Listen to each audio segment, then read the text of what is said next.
چکوال سے فخر نیوز کے بیورو چیف راجہ ظہیر عباس کی تفصیلی رپورٹ۔ طارق ہسپتال میانی اڈہ کے ڈسپنسر رانا ارشد نواز مرحوم کی یاد میں تعزیتی ریفرنس کا انعقاد۔ علاقہ بھر کے ڈاکٹرز، پیرامیڈکس، سول سوسائٹی اور مذہبی شخصیات کی شرکت۔ رانا ارشد نواز مرحوم کو زبردست خراج تحسین پیش کیا گیا۔ رانا ارشد کی خدمات کو ہمیشہ یاد رکھا جائے گا۔ طارق ہسپتال کے ڈسپنسری رانا ارشد مرحوم کے نام منسوب کر دی گئی ہے۔ ہر سال طارق ہسپتال کے بہترین ورکر کو رانا ارشد میموریل ایوارڈ بھی دیا جائے گا۔ ڈاکٹر طارق محمود کا اعلان۔ تفصیلات کے مطابق رانا ارشد نواز مرحوم کی یاد میں، جو کہ گزشتہ ماہ کی 9 تاریخ کو اچانک دل کا دورہ پڑنے سے اللہ کو پیارے ہو گئے تھے۔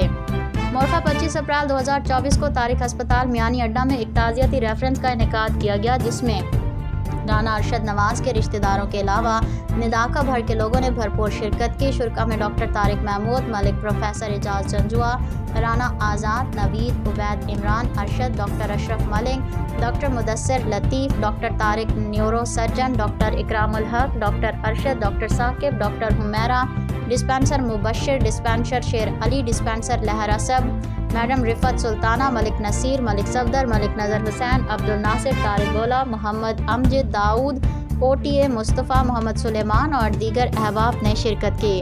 رانا ارشد نواز کی خدمات کو خراج تحسین پیش کیا۔ خطاب کرنے والوں میں ڈاکٹر طارق ملک، پروفیسر اعجاز جنجوعہ، رانا آزاد، نوید، ڈاکٹر ثاقب، عبد الناصر، ممتاز حسین، لیب اسسٹنٹ اور مبشر سینئر ڈسپنسر نے خطاب کیا۔ ڈاکٹر طارق محمود نے اعلان کیا کہ طارق ہسپتال میانی کی ڈسپنسری کو رانا ارشد میموریل ڈسپنسری کا نام دے دیا گیا ہے، جبکہ ہر سال 9 مارچ کو طارق ہسپتال میانی اڈہ پر رانا ارشد کی برسی کا اہتمام کیا جائے گا۔ اس موقع پر طارق سیال میانی کے ایک بہترین ورکر کو رانا ارشد میموریل شیلڈ بطور انعام پیش کی جائے گی۔ اس ریفرنس میں تلاوت کلام پاک ننھی طالبہ مسکان عقیل نے کی۔ نعت رسول مقبول پڑھنے کی سعادت نفیس بیگم کو حاصل ہوئی۔